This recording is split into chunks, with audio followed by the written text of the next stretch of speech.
ICC sumuko kay Duterte, natakot na windang ang Tuwadcom. Ayan ha. Siyempre itong balitang ating matutunghayan ngayon ay nagmula kay Robin Sweet Showbiz. At ito po ang inyong lingkod na si BT na magbibigay ng reaksyon at komento dito sa video na ating matutunghayan ngayon.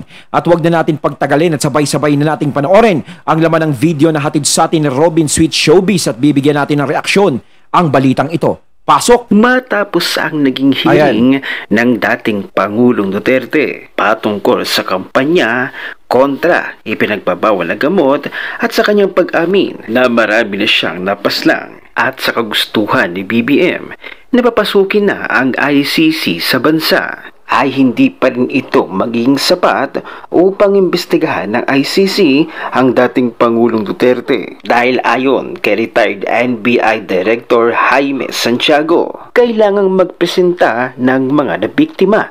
Nasaan ang mga complainant? Kailangang lumabas ng mga complainant. Aniya. Ang problema nga, walang complainant na lumalabas.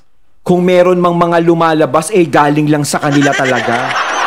Wala yung mga kusang loob. Diba? Diyos ko. Kung kayo may mga complainant, o sige may mga complainant kayo, na galing doon sa kamag-anak ng mga drug lord, ng mga pusher na nasawi nung mga panahon na yon. O sige, ilabas nyo. Dapat inilalabas nyo rin.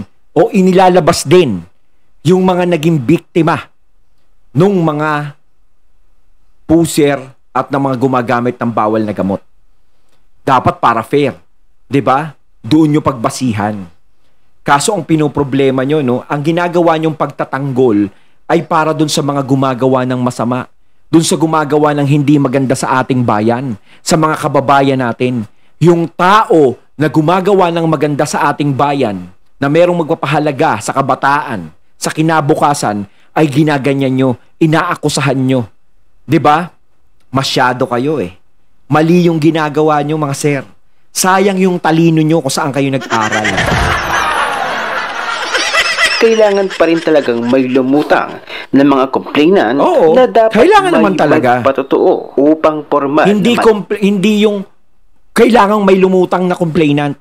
Kailangan mga. Madami ba? Madami bang lumulutang? Sobrang dami ba? Kailangan marami talagang lumutang bago nyo patunayan na yung isa ay may ginagawang hindi maganda. No? Talagang gumagawa ng yung ba yung tawag na yung mas na yun? Diba? Dapat ganun. Wala naman pong nangyayaring ganun. Diba? Kung naniniwala kayo sa iisang tao lang, sa iisang testigo lang, kahit naman ako ngayon, pwede akong kumuha ng testigo tapos meron akong idawit Pwede. Kahit ako, pwede niyong gawing testigo ngayon Diba? Maisampa ang kaso sa husgado. Maging sa Executive Secretary Lucas Bersamin, sinabi na rin na mahirap magbigay ng hatol sa pahayag ng isang tao. Kailangan talaga ng matibay na ebidensya. Matatandaan natin na nandoon mismo sa hearing ng dating Pangulong Duterte ang ICC Assistant to Counsel na si Cristina Conti at talagang pinupush niya na madiin ang dating Pangulong Duterte. Pero bakit ang mga inosente na naargabyado ng mga adik at kriminal wala siyang concern? Lumakas ang kwentong barangay na nakikipagtulungan ng House of Representatives of the Philippines sa ICC. It is a fact that William Rosato, an ICC investigator, is here. I saw his point of entry. He is reported to meet House Speaker Martin Romualdez and Deputy Speaker Zaldico. Itong kooperasyon ng ICC at House of Representatives ay makikita sa pagpayag ng Kongreso na mag-appear si Katrina Conti na ICC Assistant to Counsel bilang resource person. Bakit abogadong nag-a-advocate sa ICC ang mamamagitan sa usaping EJK? Kaya lang naman talaga nila na gusto talaga na i-push, 'di ba, si Duterte sa ICC para mapabilis. No? Dahil nga naman, kapag dito sa Pilipinas ginawa yan, yung trial kay Duterte, ganto, alam naman nila yung magiging resulta. Absuelto si Duterte. 'Di ba? Ngayon ginagawa nila diyan sa ICC. Diyan nila gustong gawin para mapabilis. Bakit para mapabilis? Para humina ang mga Duterte, mawala sa posisyon ang mga Duterte. Kung yun ang iniisip nyo na solusyon para mawala ang mga Duterte sa paningin ninyo at makalimutan ng taong bayan, dun kayo nagkakamali. 'Di ba? Alam natin to eh. Kaya gusto nyong mangyari na ganyan, pilayin ng mga Duterte para si VP Sara ay mapilay din. Mahila nyo, mawala siya. Kasi saan lang ba nanggagaling yan? Halos kayo lang ang talagang nagpupush ng ganyan. Ang Senado, hindi eh. Tahimik eh. 'Di ba? Wala naman silang nakikitang hindi maganda sa ginawa ng Pangulong Duterte. Bagkos ay kinabibiliban pa nila ito. Isang tao lang naman ang siyang kumukontra kay Duterte, kundi si Hontiveros lang. Pero kayo diyan talaga sa Kongreso, no? Pasensya na po uli mga sir, 'di ba? Wala po kayong nakikita kundi ang mga Duterte. At alam naman po natin kung sino ang taong namumuno sa inyo, kundi ang tao na gustong-gustong maupo sa palasyo. So, ano ang solusyon? Ganyan. Hilahin nyo ang mga Duterte. Kailangan mawala sila sa ating landas. Bakit hindi po kayo lumaban ng parehas sa mga Duterte kay Sara Duterte sa presidential? No? Kung talagang kumpiyansa kayo na maging presidente ng Pilipinas, lumaban kayo kay Sara Duterte. Ipakita nyo sa taong bayan na talagang malakas kayo at karapat-dapat. Hindi sa kung ano-ano yung pinapadaan nyo pa, kung saan-saan pa tayo umiikot. Diba? Pero hindi ba't nakakahiya na ang kanilang inaasahang ICC prosecutor ay may kinakaharap na kaso? Attorney Harry Roque already explained about ICC. Even the Supreme Court Associate Carpio said so himself na pinaglalaruan ni Tatay Digong ang tuwadkom at dudulog si Tatay sa Supreme Court dahil wala daw isang salita. Alam niya sa sarili niya kahit anong gawin ng ICC, wala silang jurisdiction sa Pinas. So hindi nila maaresto si Digong. ICC knows walang sapat na evidence i-convict si Duterte, kaya iyak ng iyak ang mga kalaban. Baka nga mamaya luluhod kay Marcos yung mga yan. Para talagang payagan yung ICC. Please, President. Please, Mr. President, payagan mo na ang ICC para mawala ang mga Duterte. Diba? Ngayon, kung pinaninindigan ng presidente niyan, very good. No? Pinaninindigan niya na walang jurisdiction ng ICC dito. Kasi tayo, may korte tayo dito eh. No? Parang ang ipinapakita natin sa ICC, walang silbi yung korte natin dito. Walang silbi yung katarungan natin dito. Hindi natin kaya resolbahin kung ano man ang kriminalidad na nangyayari dito. At kailangan pa natin ng ICC. 'Di ba? Hindi naman natin sila kailangan. Problema ng bansa natin 'yan. Yung sinasabi nila kung problema talaga yung ginawa ni PRRD. Para sa mga matitinong tao, sa inosenteng tao, hindi problema yung ginawa ni PRRD noon. Naging problema yun dun sa mga taong masasama na pinuksa ni PRRD.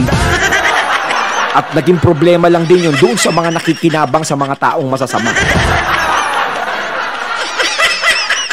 Na-explain na yan Attorney Harry Roque. Samantala, ang balitang ito na walang kahihinatnan ang ginagawa ngayon ng tuwadkom upang madiin ang dating Pangulong Duterte sa kanilang pakikipagtulungan sa ICC ay mawawalan ng bisa, mababasura, magiging walang kwenta. Sa huli, panalo pa rin ang mga Duterte na siya binigyan ng komento at reaksyon ni Mr. Will Talker. Panoorin natin ang buong video. Mga Lods, the difference of a two leader. Basahin natin kay Tatay Digong. About ICC to kay Tatay Digong. I'm asking the ICC to hurry up. O diba? China-challenge pa niya. And if possible, they can come here and start the investigation tomorrow. This issue has been left hanging for so many years. Baka mamatay na ako, hindi na nila ako maimbestiga. If I am found guilty, I will go to prison. China-challenge pa ni Tatay Digong ang ICC. O, diba? Kasi kung ikaw talaga, no, alam mong tama ang ginawa mo.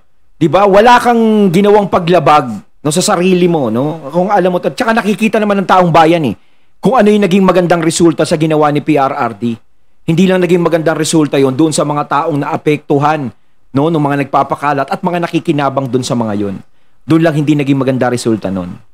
Ngayon hinahamon ni PRRD buong tapang kasi alam ni PRRD sa sarili niya, no, na wala siyang ginawang masama.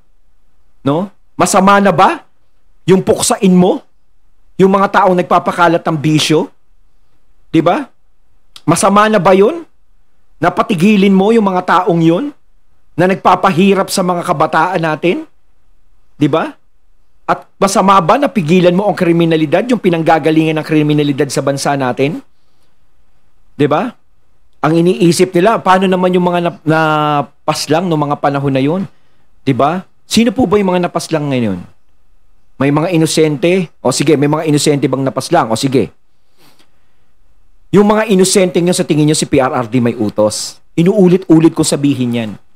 Pwedeng, di ba, yung mga tao na gustong sirain yung war on drugs ni PRRD?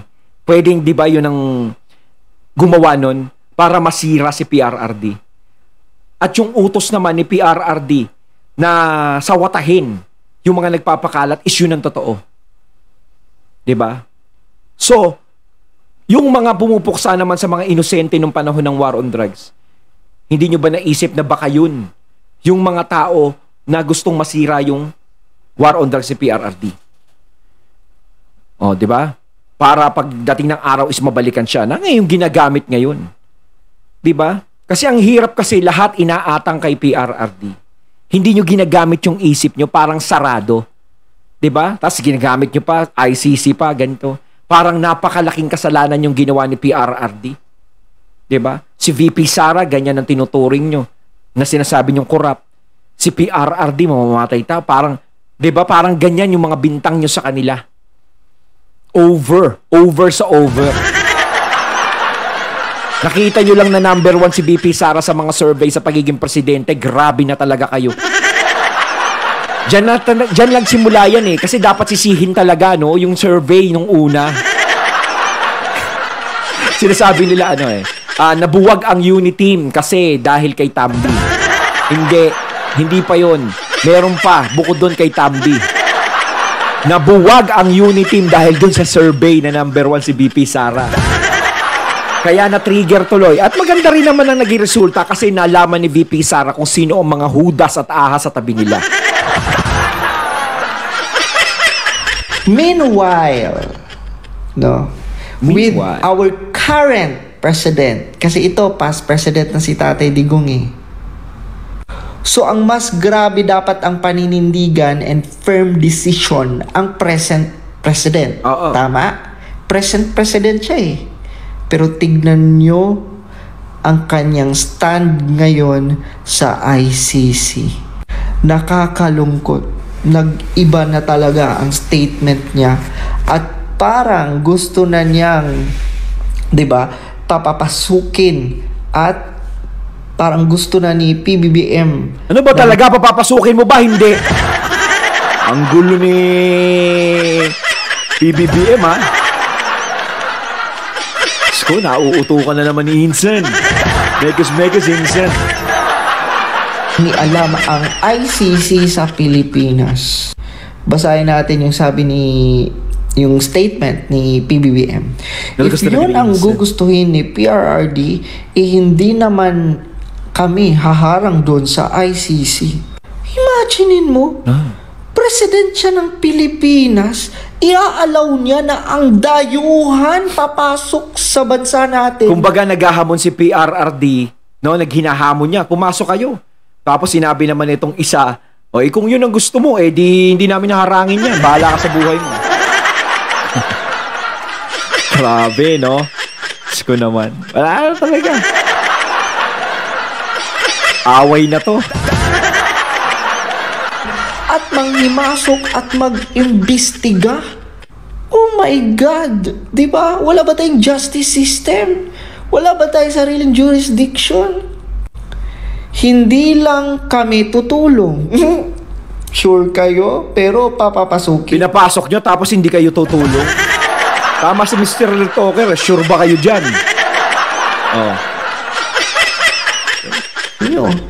Ngunit, Kung pumapayag siya para makipag-usap siya o magpa-imbestiga siya sa ICC, inasa kanya yun. Wala na kaming desisyon dun. Grabe. Wala na nga silang jurisdiction dito. Syempre bilang presidente naman, kahit paano mo, sir, kumilos ka naman.